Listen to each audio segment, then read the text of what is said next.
Hello বন্ধুরা, ভিডিওর প্রথমে যে জায়গাটা দেখছেন এটা হলো গিয়ে মিনি কাশ্মীর। আর এই মিনি কাশ্মীরে যাইতে কত টাকা খরচ বা কিভাবে যাব সব এই ভিডিওতে তুলে ধরবো। সর্বপ্রথম আমরা চৌমনি থেকে বাসে উঠে গেলাম সিভিক যাওয়ার উদ্দেশ্যে। আর সিভিসে হচ্ছে গিয়ে আপনার জনপ্রতি ভাড়া 40 টাকা করে। সিভিস থেকে আরেকটা বাসে উঠে যাব আনোয়ারা যাওয়ার উদ্দেশ্যে। আর বঙ্গবন্ধু টানেল দিয়ে সোজা আনোয়ারা নিয়ে আসবে, জনপ্রতি ভাড়া হচ্ছে গিয়ে 50 টাকা করে। বাস থেকে নামার পরে রাস্তার অপোজিট সাইডে আসি, একটা সিএনজি নিবেন। আশখালী চাম্বুল বাজারের আগে শিকদারের দোকান বললে সিএনজি আলা মামা নামাই দিবেন। আর জনপ্রতি ভাড়া নেবে মাত্র 80 টাকা করে। দোকানের এদিকে নামলেই দেখবেন যে বাম পাশে দিয়ে অনেকগুলো অটো দাঁড়াই আছে। এখানে আসি মিনি কাশ্মীর যাব এটা বললে রিক্সাওয়ালা নিয়ে যাবে আপনাকে মিনি কাশ্মীর। প্রতি ভাড়া পড়বে মাত্র 30 টাকা করে। এই রাস্তাটা অনেক খারাপ, রিক্সা অনেক আস্তে আস্তে যাইতেছে, তারপরও পুরা রিক্সাটা ঝাঁকুনি মারতেছে। আর এই ঝাঁকুনির কারণে আমাদের মনে করেন আপনার পুরা শরীর ব্যথা হয়ে গেছে। আর কি করার আছে, শরীর ব্যথা হোক বা যাই হোক, একটু সৌন্দর্য জায়গা উপভোগ করতে হলে এমন ছোটখাটো কষ্ট করতেই হয়। প্রায় আধা ঘন্টা পরে একটা নির্দিষ্ট জায়গায় নামিয়ে দিবে, এরপরে আর রিক্সা যাবে না, সামনে হাঁটি হাঁটি আস্তে আস্তে যাইতে হবে আমাদেরকে। তারপর আমরা রিক্সা থেকে নামে আস্তে আস্তে সামনের দিকে হাঁটতেছি মাগার কোনো পথ শেষ হয় না। করার আছে, এমন সুন্দর জায়গা উপভোগ করতে হলে এত একটু কষ্ট করতেই হবে। আর আমরা ঘুরার জন্য সব রকম কষ্ট করতে রাজি আছি। এতটুকু পর্যন্ত রিক্সা না ঢুকতে পারলো, যাদের যাদের বাইক আছে তারা বাইক নিয়ে অনেক দূর পর্যন্ত যেতে পারবেন। রিক্সা থেকে নামার পরে হাঁটতে হাঁটতে আপনারা প্রায় আধা ঘন্টার মতো হাঁটলে তারপর পাবেন মিনি কাশ্মীরের দেখা। কাশ্মীর ইয়ো ব্রো।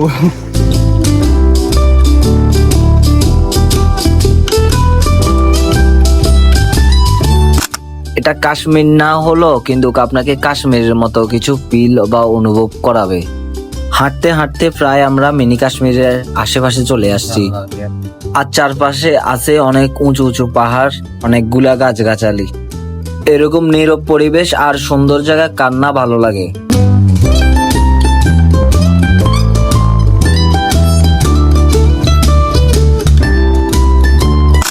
আমরা যেহেতু দুপুরের দিকে আসছি এই জন্য এখানে প্রচন্ড পরিমাণ রোদ ছিল। আর আপনারা চাইলে বিকাল দৃষ্টে আসতে পারেন। আর বিকাল দৃষ্টে আসলে আপনারা এই সৌন্দর্য উপভোগ করতে আসবেন, তারা এই পর্যন্ত আসতে পারবে না, এর সামনে আর যাইতে পারবেন না। সামনে আপনাদেরকে হাঁটিয়ে হাঁটিয়ে যাইতে হইব।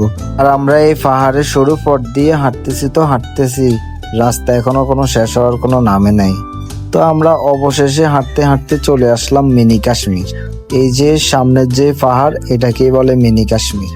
আমরা এই পাহাড়ের সবচেয়ে উঁচুতে যাব, যেখান থেকে আমরা অনেক সুন্দর পরিবেশ উপভোগ করতে পারবো।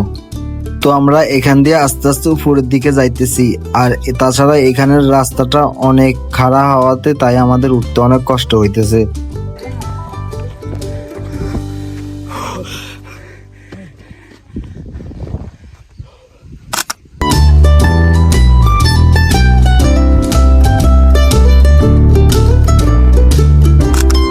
আমরা এই পাহাড়ের সব থেকে উঁচুতে যাব, যেখান থেকে চারপাশ আরো সুন্দর বা ভালোভাবে দেখা যায়। এখানে আসলে আপনারা এমনিতে খাওয়ার কোনো কিছু বা পানি পাবেন না। আমরা আসার সময় পানির বোতল আর কিছু খাওয়ার জিনিস নিয়ে এসেছি। একটু হাঁটাহাঁটির পর আমরা এই পাহাড়ের সব থেকে উঁচু জায়গা চলে এসেছি। আর এখান থেকে চারপাশ ভালোভাবে অনেক সুন্দর করে দেখা যায়। চলেন আমরা আশেপাশের জায়গাটাকে একটু ভালো করে ঘুরে ঘুরে দেখি, চলেন।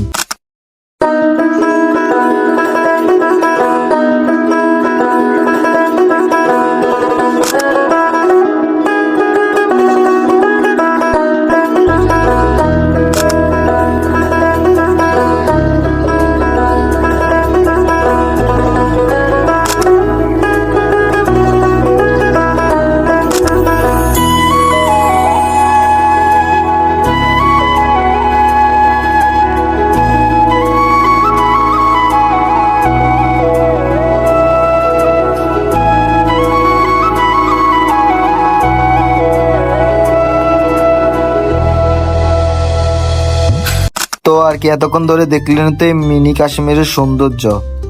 তো আর দেরি না করে আপনি আপনার বন্ধু বান্ধবকে নিয়ে চলে আসেন বাঁশখালীর এই অপরূপ সৌন্দর্যর মিনি কাশ্মীর নামক জায়গাটাতে। আসেন সবাই সৌন্দর্য উপভোগ করুন। তো আজকের জন্য ভিডিও এতটুকুই। আল্লাহ হাফেজ, সবাই ভালো থাকবেন।